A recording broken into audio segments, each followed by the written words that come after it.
Əgər bir söz veririksə, bu sözü yerinə gətirməliyik. Atalar demişkən sözünün ağası ol. Videoya atalar sözü ilə giriş elədim, amma narahat olmayın, yanlış kanalda deyilsiniz. Mövzumuz yenə UFC-dir. Bu həftə sonu, yəni iyun ayının 14-dən 15-nə keçən gecə UFC AEF kartı olacaq. Bu kart UFC tarixinin gəlmiş, keçmiş ən vacib kartıdır desəm, heç şişirtmiş olmaram. Çünki bu kart birbaşa Amerikanın prezidenti Donald Trump tərəfindən təklif olunub və Amerikanın müstəqilliyinin 250 illiyi üçün təşkil olunan bir tədbirdir.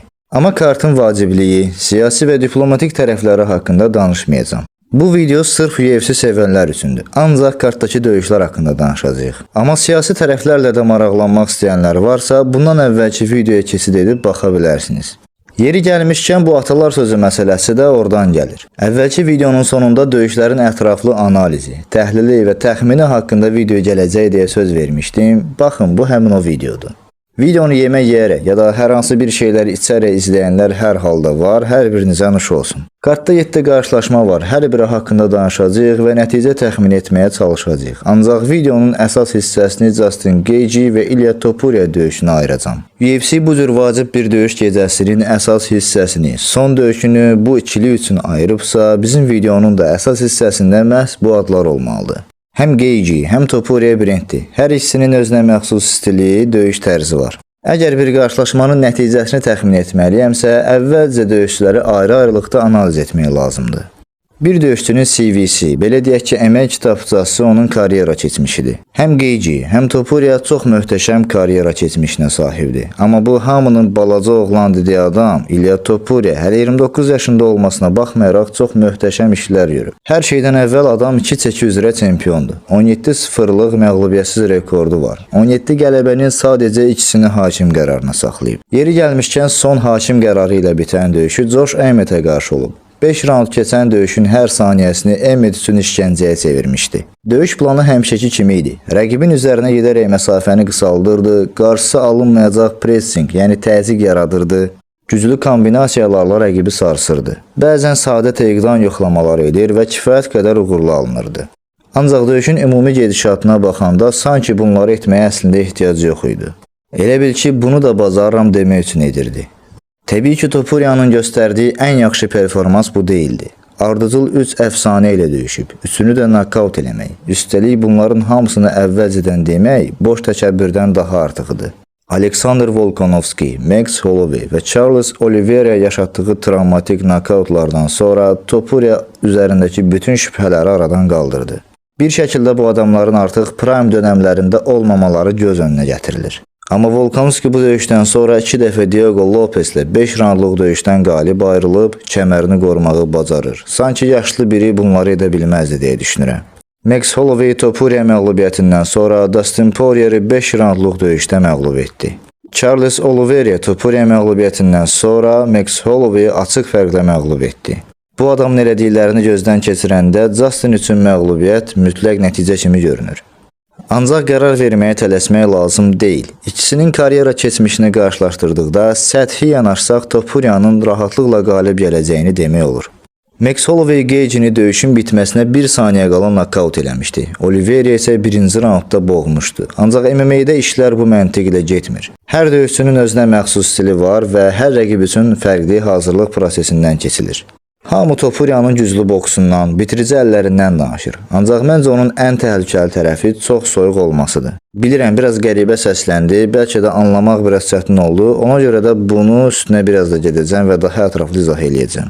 Döyüşçülərin hər biri baş verəcək bütün vəziyyətlər üçün hazırlaşırlar. Ancaq sarsıdıcı bir zərbə ya da gözlənilməz bir situasiyada bədən reaksiyaları zəifləyir. Oyun planı dəyişir, emosiyalar gedişata təsir edir. Bu videoya görə bu adamın döyüşlərini yenidən təkrar izlədim. Zərbə də alır, hətta bəzən knockout olma təhlükəsi də yaşayır. Bəzən güclü zərbələri boşa çıxır, bu da döyüşçüyə mənfi təsir edir. Ancaq bu adamın döyüşlər ərzində yaşadığı heç bir şey fokusuna təsir eləmir. Hər bir halda qalxır və plana sadiq qalaraq işini görməyə davam edir. Daha Topuria haqqında uzun danışaram, ancaq çox uzatmaq istəmirəm. Justin Gaethje bir vaxtların ən sərt vuran adamlarından biri kimi tanınırdı. Hətta Khabib karyerası boyunca aldığı ən ağır zərbələri Justin Gaethje'dən aldığını demişdi. Tony Ferguson Gaethje ilə döyüşündən sonra bir daha əvvəlki kimi ola bilmədi. Dustin Poirier bir ayaq zərbəsi ilə yatırmışdı. Bunların hamısını kənara qoysam, Justin son döyüşü ilə məni çox təəccübləndirmişdi. Çox sevdiyim bir söz var. Zaman hər kəsi məğlub edər. Justin üçün də artıq bitmə vaxtının gəldiyini düşünürdüm. Artıq 37 yaşı var. Peydi üçün edə biləcəyi çox bir şey yoxdur deyə düşünürdüm. Müqayisə etdikdə Peydi cavandır. Həm ayaq üstə çox yaxşıdır, dözümlüdür, həm də yerdə də kifayət qədər aktivdir. Bundan əlavə çox iridir. Bu da fiziki üstünlük demək idi. Ancaq Peydiyə nələr elədiyini hamımız gördük. Bir sözlə Peydini əzib keçdi. Bu döyüşün təxminini də etdikdə, döyüşdə texniki tərəflərə baxdıqda Peydinin qalib gələcəyini görmək çox rahat idi. Ancaq döyüşdə psixologiyanın rolunun çox böyük olduğunu demişdim. Bu videoda da eyni sözü deyəcəm. Psixologiya doğrudan da çox böyük rol oynayır. Normal haldır ki, döyüşçülər döyüşə az qalmış müddətdə bir-birlərinə smarzlar atırlar, sözlər atırlar. Bunun bir çox səbəbi var, hər bir halda döyüşün daha çox satılması üçün edilir. Buna görə də sosial mediada döyüşlərin bir-birinə atdığı tweetlər, atmacalar çox da diqqətimi çəkmir. Yəni real gəlmir. Ancaq son dəfə bir reportajda bir-birləri ilə qarşılıqlı dialoq şəklində atışıblar. Yəni söz dalaşı ediblər. Topuriyanın uzun bir söhbət əsnasında demək istədiyi hara fırladırsansa fırlad, birinci raundda aşacaqsan sözü idi. Geyci isə döyüşün uzun çəkəcəyini, hətta bu özünü kral hesab edən adamın çənəsinə bir tutarlı yumruq dəyəndə bütün təkəbbürünün yoxa çıxacağını deyirdi. Düzünü desəm, Xamzat Chimaev və Strickland məsələsindən sonra bu kimi söz atışmaları mənə altı bomboş, sadəcə şou üçün deyilən söz yığını kimi gəlir. Amma burada bir nüans diqqətimi çəkdi. Görəsən heç bir tərəf güləşdən istifadə eləməsə, yəni ancaq yumruq və təpikdən istifadə olunan bir döyüş izləsək, döyüşün nəticəsi necə olardı? Məndə var belə şeylər. Ola bilər düşüncələrim anormal gəlsin, ancaq videonu bura kimi izləmisinizsə, deməli, siz də mənim kimi döyüşü çox sevənlərdənsiz və artıq biz-bizə qalmışıq, yəni artıq daha iç söhbətlər eləməyin vaxtıdır. Başımız qarışıb, söhbət çox yaxşı gedir bilirəm, amma bu şeyi xatırlatmalıyam. Zəhmət olmasa, əgər videoları bəyənirsinizsə, kanala abunə olub videolarımızı like etməyi unutmayın. Bu qarşılıqlı dialoqda, söz dalaşında əslində onlar bir-birlərinin reaksiyalarını, döyüş planlarını öyrənməyə çalışırdılar. Heç də döyüşü daha çox satmaq üçün bir havaları yox idi. Bu da ikisinin də bu döyüşə, bu işə necə peşəkarca və ciddi yanaşdığını göstərir. Geyci söhbət əsnasında aralara ikinci və yaxud da üçüncü raundda Topuriyanın güləşməyə çalışdığını deməyə çalışırdı. Yəni buna uyğun sözlər atırdı. Topuriya isə anında sözünü kəsib ikinci və üçüncü raundda bir şey olmayacaq. Kəskin şəkildə və özünə əmin formada bu döyüş birinci raundda bitəcək. Bunu dəyişdirəcək heç nə edə bilməyəcəksən. İkimiz arasındakı fərq odur ki, sən məni incitməyə çalışacaqsan. Bunu istəyirsən, ancaq mən bunu edəcəm. Səni həqiqətən incidəcəm deyil. Fikir verin necə ayıq reaksiyaları var, necə fokuslanıb, hətta bəlkə də əvvəlkindən çox daha yaxşı formadadır. Topuriya bir ildir ki döyüşmür, şəxsi problemlər yaşadı. Hətta bu mövzu ona o qədər dərin təsir eləmişdi ki, biz onun geri qayıdacağından şübhəli idik. Mövzu Topuriyanın həyat yoldaşının onu tərk etməsi idi. Bu mövzudan danışsam, yəqin ki haşiyədən çıxaram. Ona görə də oralara girməyəcəm. Amma Topuriya yəqin ki özünə niyə sualını verib və cavab tapa bilməyib deyə artıq özünü toparlayıb. Daha güclü formada geri qayıdır. Bu həyatın reallığıdır. Bizi zəiflədən şey duyğulardır. Ağır bir üzüntüdən sonra qəbullanıb və təkrar ayağa qalxmağa çalışan adam yəqin ki əvvəlkindən çox daha güclüdür. Geycini bir döyüşçü kimi çox xoşlayıram. Söhbət onun hamıdan güclü olması ya da buna oxşar bir səbəb deyil. Sadəcə olaraq döyüş stili, aurası mənim çox xoşuma gəlir.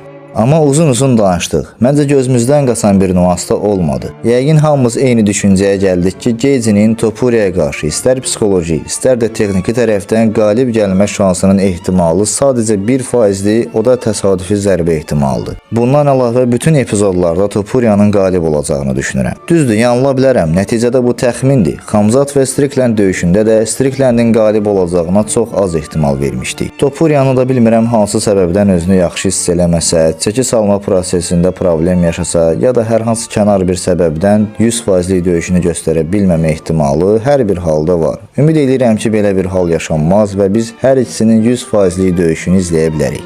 Alex Pereira gecənin yan ana döyüşündə 3-cü kəmər üçün Cyril Gane ilə qarşılaşacaq. Bir vaxtlar UFC-də 2 çəki çempionu olmaq çox böyük bir şeydir. Əslində indi də elədir. Sadəcə birdən çox eləyən var deyə artıq normallaşıb.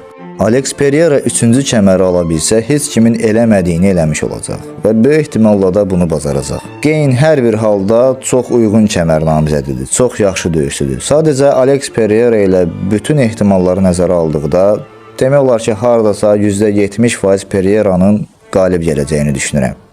Alex Pereira demək olar ki, %100'lük bir bitiriciliyə sahibdir və Gain nokaut olmağa, yəni bitirilməyə hazır bir, müsait bir döyüşçüdür. Buna görə də düşünürəm ki, Alex Pereira hardasa axtarıb bu zərbəni tapacaq və uğurlu olacaq.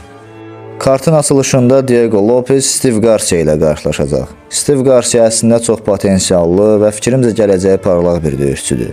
Əllərindən çox yaxşı istifadə edir və çox yaxşı boksu var, bitiriciliyi də yaxşıdır. Amma təbii ki, bu bir boks qarşılaşması deyil, yəni MMA-də yerdə də döyüş var. Buna görə Diego Lopez'in əgər ayaq üstə çətinlik çəkərsə, döyüşü yerə aparıb bitirə biləcəyini düşünürəm. Buna görə Diego Lopez'in qalib gələcəyini düşünürəm. Kartın ikinci döyüşündə Bo Nickal Kyle Daukaus ilə qarşılaşacaq. Kyle Daukaus döyüşləri bitiriciliyi ilə qazanmağı sevir. Yəni bu cür olduğu halda əgər Bo Nickal nokaut edə bilməzsə, döyüşdə qalib tərəf ola biləcəkmi deyə sual yaranır. Və mən fikirləşirəm ki, bəli, Daukaus Nickal nokaut edə bilməyəcək və fikrimcə döyüş əgər xal hesabı ilə bitərsə, Bo Nickal döyüşün qalibi olacaq. Daha sonra Mauricio Ruffi, Michael Chandler qarşılaşması olacaq. Bu haqda əslində qısa bir videomuzda danışmışdıq. Mauricio Ruffi mənim üçün çox özəl döyüşçüdür, çünki son döyüşündə Rafael Fizeyevi ağır bir şəkildə nokaut eləmişdi.